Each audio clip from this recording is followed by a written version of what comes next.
morning ulit mga dre, biyahe tayo ngayong araw. May booking tayo ngayon kay Joyride. Diyan yung ano natin, no? Pick up natin. So yung bandang Sumulong Highway yata ito eh. Tapos papuntang Naiya Terminal 3. Fare niya 943. Time check tayo, 8:40 ng umaga. On the way pa lang tayo dun sa pick up location natin mga dre. Nasa 3 km mahigit nga pala yung pag-pick up natin dito. Pagpunta natin sa pick up location, tinanggap ko na total. Maganda naman yung binigay sa atin na booking ni Joyride. Kaya binibilisan ko na mga dre papunta dun sa pick up location natin. Ay nako, kinancel ni ng pasahero ni Joyride yung booking natin. Kaya ayoko mag-pick up talaga ng medyo malayo talaga tayo eh. Kaya umiiwas talaga ako na malalayo yung pick up location. Kasira rin ang biyahe ito So tambay muna tayo dito kaaga-aga. Kaya kayo mga dre, huwag kayo pick up ng mga malalayo. Siguro madalang lang yung mga nagbo-book na willing to wait.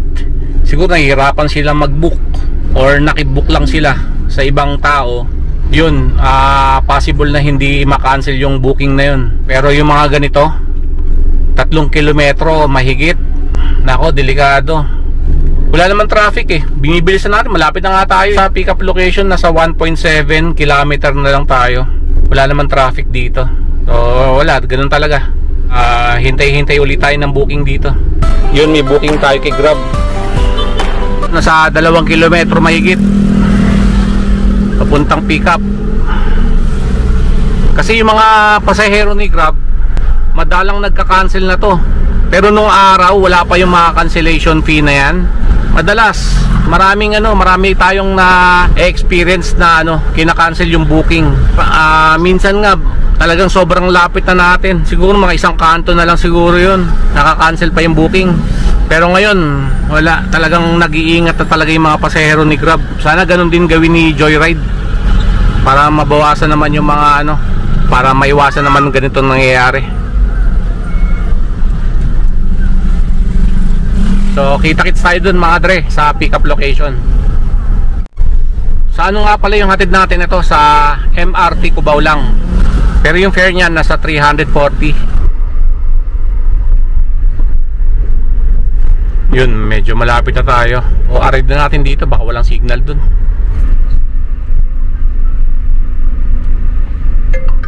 Tinatawagan ko na rin yung sasakay. Parang sila to. Ito po, sige po. Sila yung sasakay. Mali pa yung pin na nailagay nila kaya umiikot tayo.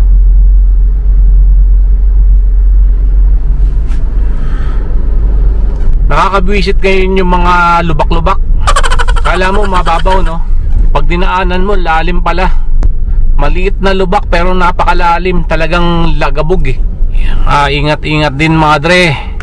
Ganun nga ginagawa ko. Kala ko mababaw. Biruin mo minsan sa gitna ng EDSA may humps. Ay nako, buti hindi tayo lumagpas. May booking tayo pumasok. Balik kakapasok lang yung booking na yan, winis kaagad natin. Wala pang 1 kilometro yung papuntang pick up location natin. Ito yung second booking natin. Malapit na rin tayo sa pick up location. Nasa 300 meters na lang tayo. Gaya ng sinabi ko, bago tayo mag-arrive ng pick up location, i-arrive nyo na kaagad yung grab up, para just in case na walang signal dun sa internet sa pick up location mismo, nabisuan na kaagad yung sasakay, di ba? TV sir na? Apa. Okay, malapit lang din yung hatid. Dito lang sa bus terminal sa Cubao. Di pa natin na-drop off. Drop off ko muna mga dre. Yung sumakay dito mga dre, nagkakwentuhan pa kami kahit na maiksi lang yung biyahe namin Bali sabi niya sa atin, nagka-problema siya sa trabaho. Napalis na siya sa kumpanya na pinagkatrabahuan niya. Tapos may problema pa siya sa asawa. Kakapanganak lang daw ang asawa niya. Sabi ko, relax lang sir, nakakaano yan. Ayun mga dre, na-share lang niya yung problema niya sa atin So sabi ko, sir, dasal lang. Yun lang pinakamagandang mapayo ko. Check natin kung nakamagkano na tayo. Dalawang bookings pa lang. Naka 445. Okay, ito yung pangatlong booking natin. Nasa 780 meters lang papuntang pick up location. Kayo mga dre, nasusunod ba yung nyo, kada biyahe, yung gusto nyong kitain sa isang araw? Kasi sa akin, kahit minsan pilitin natin, parang minsan talaga mga dre, hindi ko nakukuha yung gusto nating kitain sa isang araw, yung take home ba. Siguro pag medyo maaga-aga tayo, yung mga madaling araw biyahe natin, parang kasi, hindi talaga ako sanay gumising ng umaga, madaling araw. Ewan ko ba. Pero nung panahon ni Uber, madaling araw tayo bumabiyahe, siguro sa yun, sa mga incentive. Kapag maganda yung incentive na binigay sa atin ni Grab, okay, mga number of trips, di ba? Yung parang kay Uber, maka 10 biyahe ka lang, may incentive na 2,000, no? Doon talaga, gigising talaga tayo kahit na alas 5 pa, alas 4 pa yan. Pag tinaas-taasan, pwede tayo hindi matulog. Okay mga dre, ito na yung booking natin. Dito na tayo sa pick up location.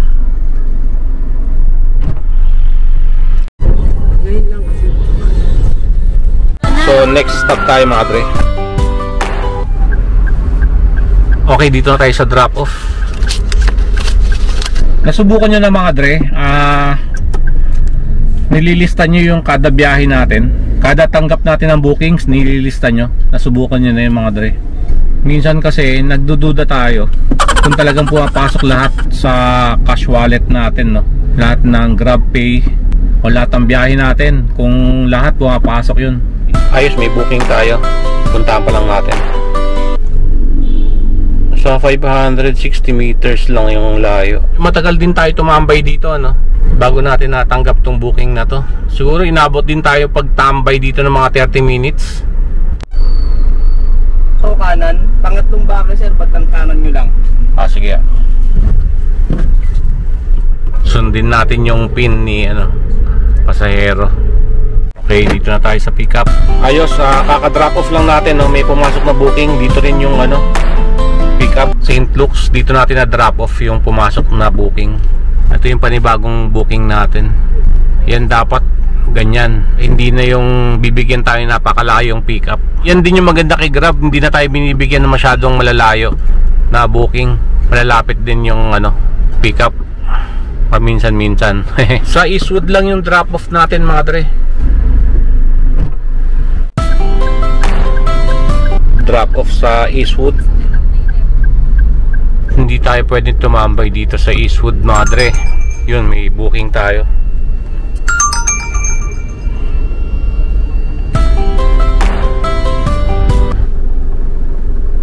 So dito lang tayo kakanan. Diyan lang yung pick up location.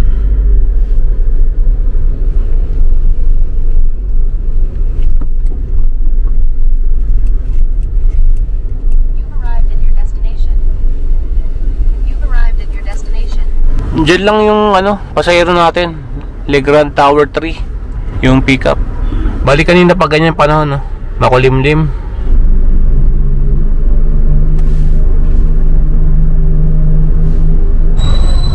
Nag-aaway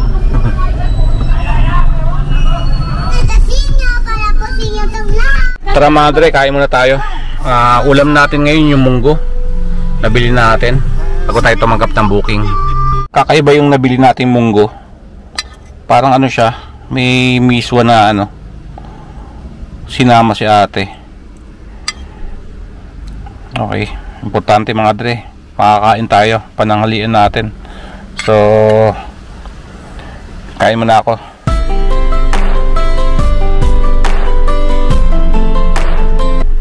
Malapit lang yung pick up natin, location. Nasa 320 meters lang. So dito tayo nakatambay, kakatapos lang natin kumain. Sige po, nakita ko na po kayo.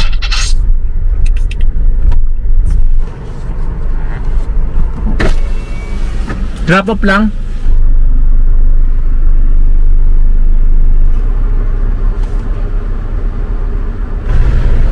drop off lang. May booking tayo. Biglang pumasok tong booking na to. Alanganin yung ano natin, buti nakatabi kagad tayo. So tinext ko na lang yung ano, yung sasakay dito. Dito tayo sa ano, Cherry Congressional. Kuya, okay lang po magpalagay sa Sige.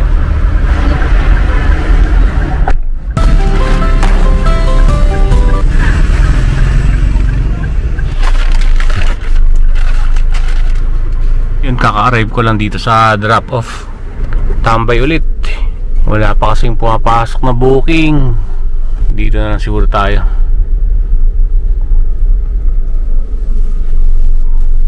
Parang alanganin.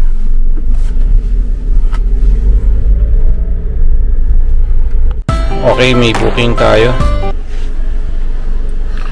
So medyo matagal-tagal din yung paghihintay natin mga dre, no?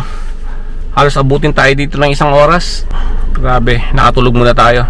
Nakapagpahinga rin tayo mga dre. Kahit pa paano, hindi tayo nag-aksaya ng gasolina natin para umikot-ikot, maghihintay ng booking. Kung saan yung drop-off natin, naghihintay na lang tayo ng booking doon. Hindi na yung paikot-ikot. Pero nung ano tayo, nung hindi pa tayo madiskarte, wala, paikot-ikot tayo, naghihintay tayo ng booking. Wala tayong pakialam sa gasolina. Pero ngayon, kung saan yung drop-off, saan malapit na pwede tayong magtumambay, doon na tayo.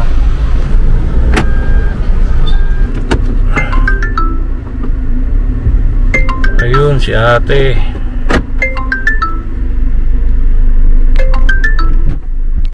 siya lahat, di ba? Which is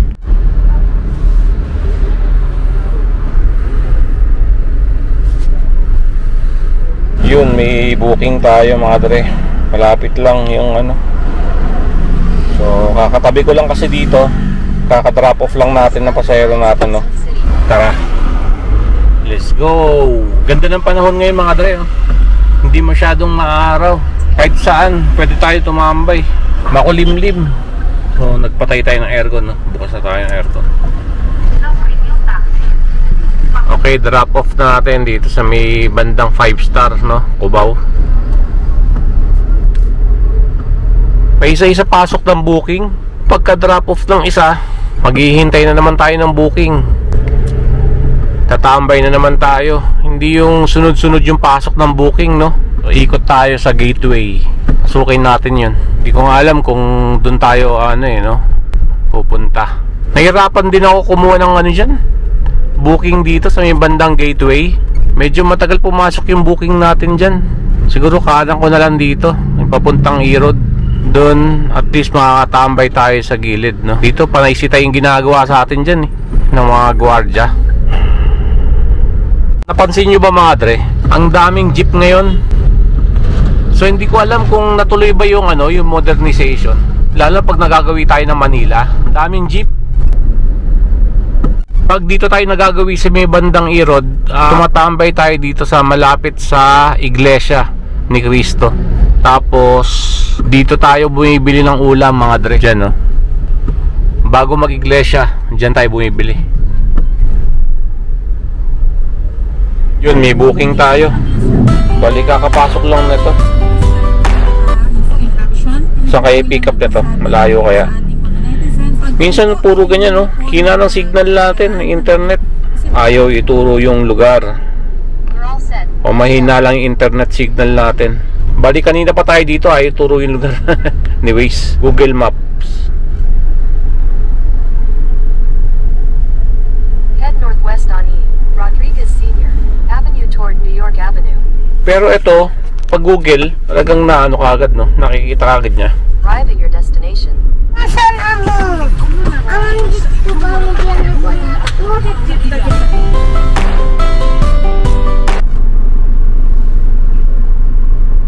Ano tayo? Robinson's Magnolia. So iikot lang tayo dito para baka makatanggap tayo ng booking dito ulit. Lumagpas tayo. Naka-auto accept kasi tayo Biglang pumasok yung booking, no? Hindi na kayanan ng powers ni Waze. Yung bigla ang pasok ng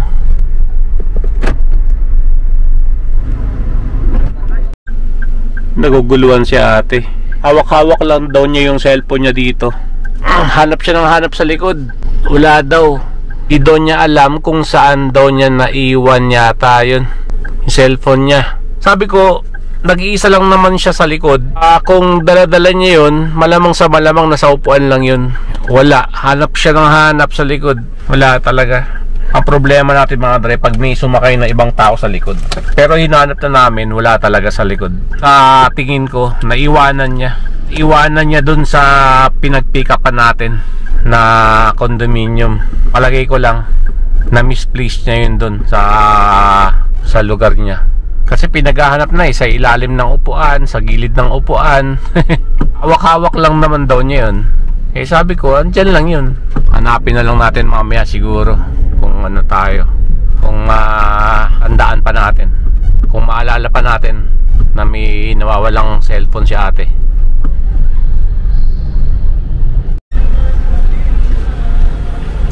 Time check tayo mga dre, 4:40 ng hapon. I-booking tayo, ilang malapit. Dito lang yan sa may bago mag-stoplight siguro, o yung siya yung may maleta. Sa tingin ko mga dre, no? Siya yan, sigurado ako siya yung may maleta na yan.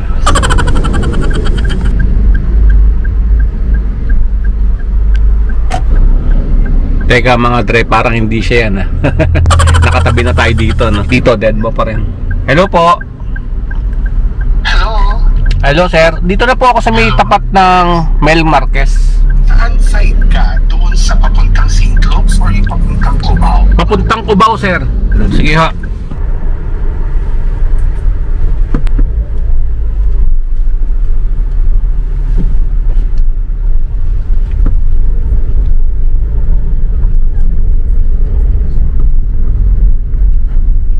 Dito lang tayo sir. Pagsampa. Lalakarin nyo lang siguro yung paloob. Or saan yung meet up nyo? Okay, sir. Sir, beda po yan, sir. Check ko lang po sir. Okay, sir.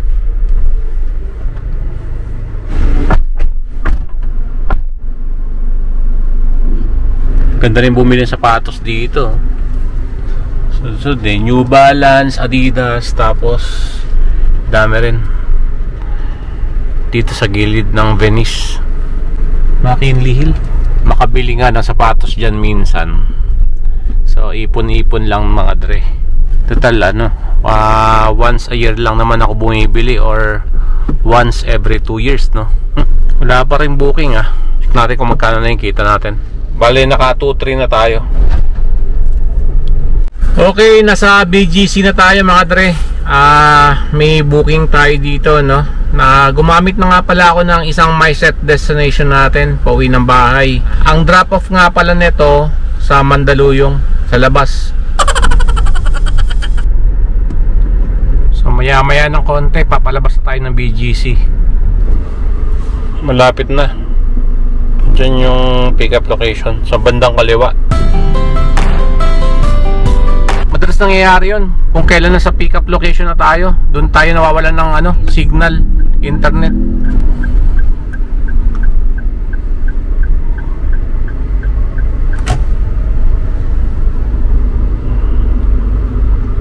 Okay, lumas lang tayo ng konti.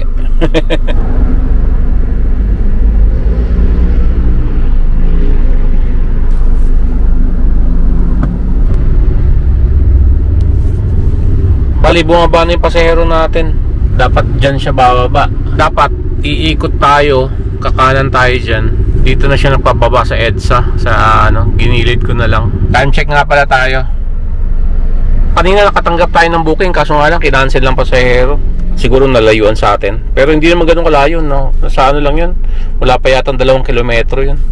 Ma-traffic nga lang. All goods to. Hindi tayo masyadong malayo yung pick up location. In-arrive ko na kaagad mga dre bago tayo makarating dito sa pick up location. Dito lang tayo. Akit lang tayo sa driveway na yan. Diyan na yung Paragon. Ewan ko kung siya to. Siya nga. All goods. Naka-arrive lang natin. Drop off. Time check tayo mga dre. So na tayo? Batch uwi na tayo. Ito nga pala yung biyahe natin ngayong araw mga dre. Naka 2,946 lang tayo. Bali nagsimula tayo kanina umaga ng mga alas 8, alas 9, no? Yung first booking natin nasa 8:45 tayo nakatanggap. Tapos pauwi na tayo ngayon 7:45. Hindi na tayo tatanggap siguro ng booking. Bukas naman ulit tayo bumiyahe. Hindi natin pwede sagarin araw-araw eh. Kailangan din natin magpahinga sa biyahe. Hindi pwede yung sagad-sagaran yung biyahe natin kahit na nakaupo lang tayo. Kapagas nga pala tayo ngayon. Tapos 900. Resibo po. Resibo. Gas natin ngayon araw mga dre, 900 pesos. So mga dre, hanggang dito na lang muna yung video natin. Okay? Alright. Kita-kits tayo sa susunod na video natin.